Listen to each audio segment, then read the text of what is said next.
There's something wrong with us. You feel it, I feel it, but no one wants to name it. Because naming it means we'd have to change, and change means silence. And silence means facing the truth. We've built a world that keeps us busy while we forget how to be alive. You don't need chains when your prison is made of choices you think you made yourself. We chase distraction like it owes us peace. We chase pleasure like it owes us joy, but it never pays out. And still we pull the lever. Again and again and again, we scroll for hours. We binge watch strangers, we call it rest. But it doesn't restore us, it numbs us. We say we're tired, but we don't sleep. We say we're connected, but we feel lonelier than ever. We say we're free, but we can't stop reaching. That's not freedom. That's a cage you can't see. Dopamine, that's the name. The molecule that whispers, almost. It doesn't love you, it doesn't know you. But it's running your life, and the worst part, you invited it in. We gave it the throne, crowned it king of our attention, and built temples in its name. Apps, feeds, trends, loops, games. And the deeper we fall, the more we call it normal, that is all. But normal is not the same as okay. And waking up every day to chase a feeling that never stays, that's not living, that's surviving. That's being run by something you never really understood, but now you do. And once you see the bars, you can't unsee them. You've already been caught. The question is, are you willing to escape?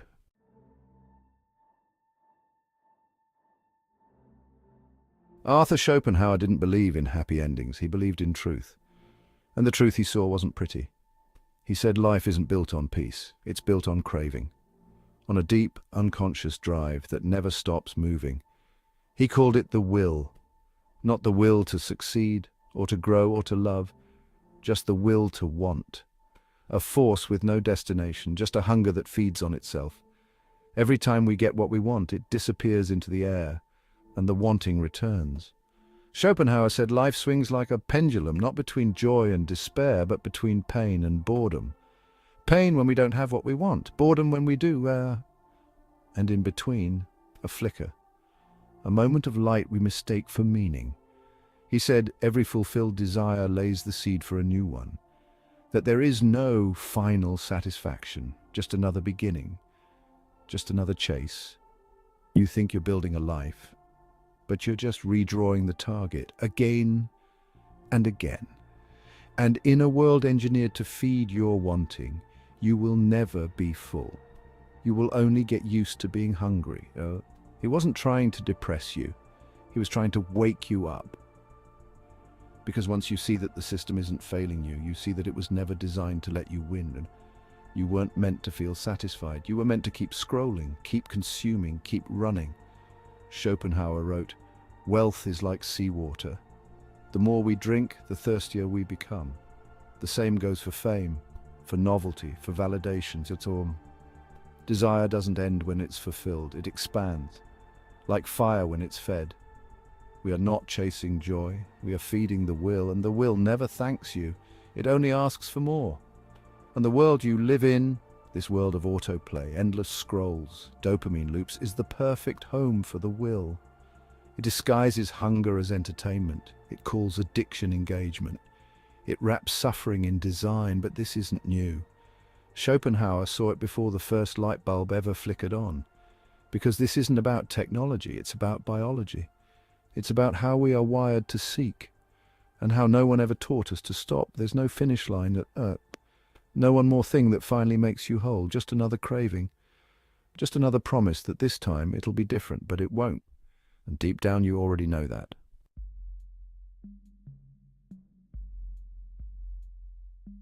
Your brain is not trying to make you happy. It's trying to keep you chasing. We were told dopamine was the pleasure chemical, the spark behind joy, reward, motivation, but that was only part of the story, because dopamine doesn't flood when you get the thing. It spikes when you're about to. It's the anticipation, the maybe, the suspense, the flicker of almost, and that's why we can't stop. We check our phones not because there's something new, but because there might be. Every notification is a lottery ticket, every scroll a spin of the wheel. Sometimes you get nothing, sometimes you hit, and that uncertainty, that's what makes it addicting. Robert Sapolsky said it best: dopamine fires not when the reward comes, but right before. It's not about getting, it's about expecting.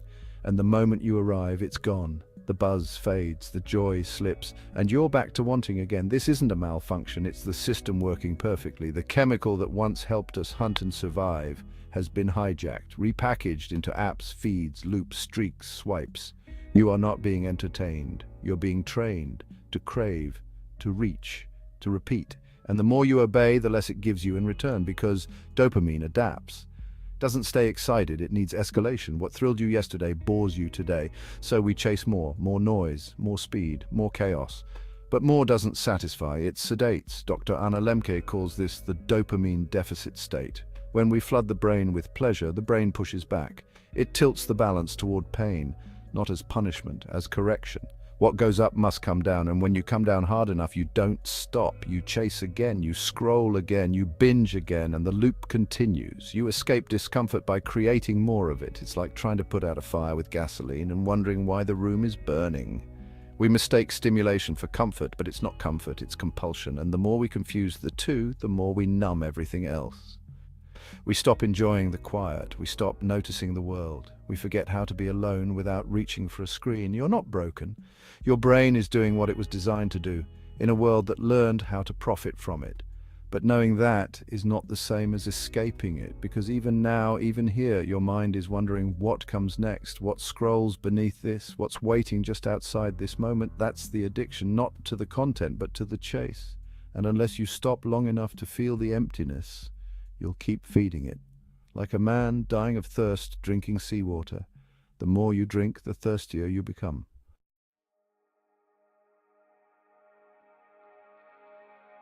Chapter 4. The Ones Who Couldn't Let Go. There's a man in a myth, his name is Erysichthon. He cut down a sacred tree to feed his hunger, and for that he was cursed. Not with death, not with pain, but with appetite, an eternal hunger that no meal could satisfy. He ate his wealth, his kingdom, his flesh, until nothing was left, not even the man who started it. And if that sounds like fantasy, look again. He's here, in us. He's in the all-nighters spent chasing dopamine hits.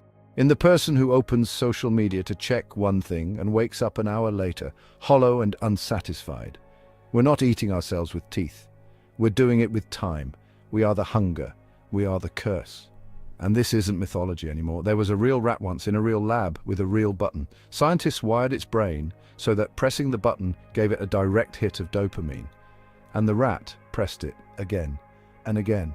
Thousands of times an hour. It ignored food, ignored water, ignored sleep. It died with its paw still on the button. That was a study, but it was also a prophecy, because now we press buttons too. They just look like apps. They just sound like notifications. They just feel like routine. And just like that rat, we forget to eat with people, we forget to rest, we forget to live, because the high feels urgent and the hunger feels real. But it isn't, it's just a loop. A man named Vinayak once found treasure in a cursed vault. Every time he entered, he swore it would be the last, but he kept going back. Greed isn't a loud voice, it's a whisper. One more. And in the end, the vault took him. He died rich, but not free.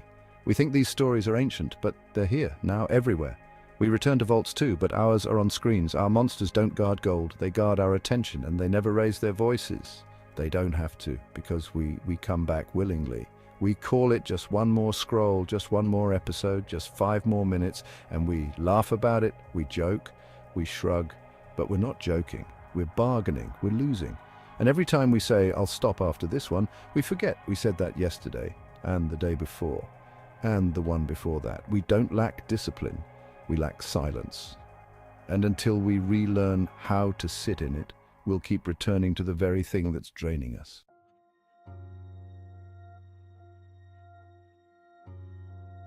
Chapter 5. The mirror we refuse to see. We think we're in control, we say it without thinking, that we choose how we spend our time, that we decide what we give our attention to. But control is the most comfortable illusion in the world, because every sound your phone makes, every notification badge, every little you might also like, that's not you choosing. That's you reacting. It's design. It's neuroscience turned into profit. We are not just users anymore. We're subjects in an invisible experiment that never ends, and the results are in. They've studied your impulses. They know when you're most vulnerable. They know the color red grabs your eye faster. They know your craving for social validation can override your logic in under 2 seconds. They've weaponized the concept of maybe, because maybe is the magic word. Maybe there's a message. Maybe someone liked your post. Maybe the next video will be the one that finally fills you. But maybe never ends, and so you don't either. This isn't entertainment, it's extraction. You think you're scrolling past time? But what if I told you, by the time you're 80, you'll have spent over 13 years looking at a screen? That's not a life lived, that's a life watched. They don't need to lock you in a room, they just need you to keep watching, keep clicking, keep reaching. They built an empire on your inability to sit still, and you pay for it with hours, with peace, with parts of yourself you didn't notice were disappearing. They designed it so you'd never stop to ask, why am I doing this? Because if you did, you'd see it for what it is, a loop, a cage made of dopamine and dust. And even now, you feel it, don't you? That itch, that tug to check, to move, to scroll. Not because something's waiting, but because you've been taught to fear what isn't. But the truth is, most of what you consume doesn't feed you. It fills the space between who you are and who you're too distracted to become. You don't need more noise. You need an interruption, a pattern break, a crack in the loop, something that snaps you out of the trance long enough to remember this wasn't how it was supposed to be. And maybe that's this moment, right here, right now, because you can't escape a prison if you don't see the walls. But once you do, the door's been open the whole time.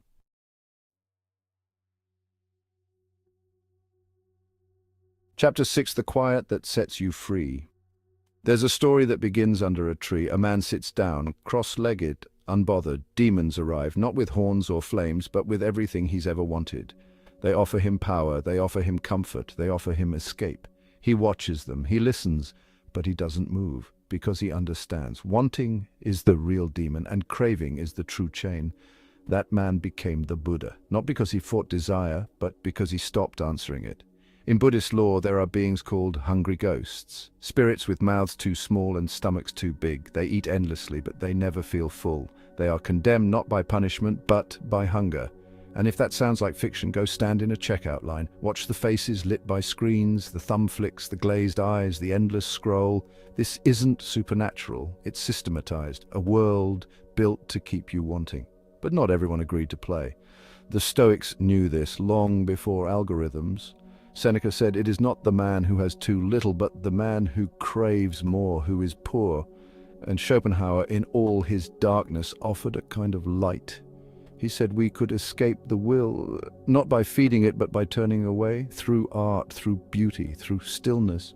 He believed the will goes silent when you stop chasing and start observing, and maybe he was right, because the more you reach, the more you forget what it's like to just be.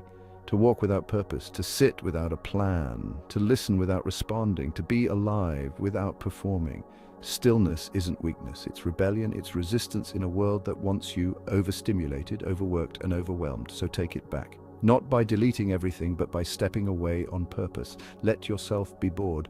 Let yourself feel the itch and not scratch it, because boredom isn't the enemy, it's the threshold. And silence isn't empty. It's full of everything you've been too distracted to hear. The world will keep spinning, the machine will keep calling, but you don't have to answer. Not today, not this time. And if you made it this far, maybe that means something. Maybe something in you is waking up. If it is, share this. Someone else might need it. And if you're ready, leave a comment. Not for me, for you. So you remember this moment. The one where you chose not to be a slave. The one where you paused and heard something deeper than dopamine. The sound of your own mind coming back online.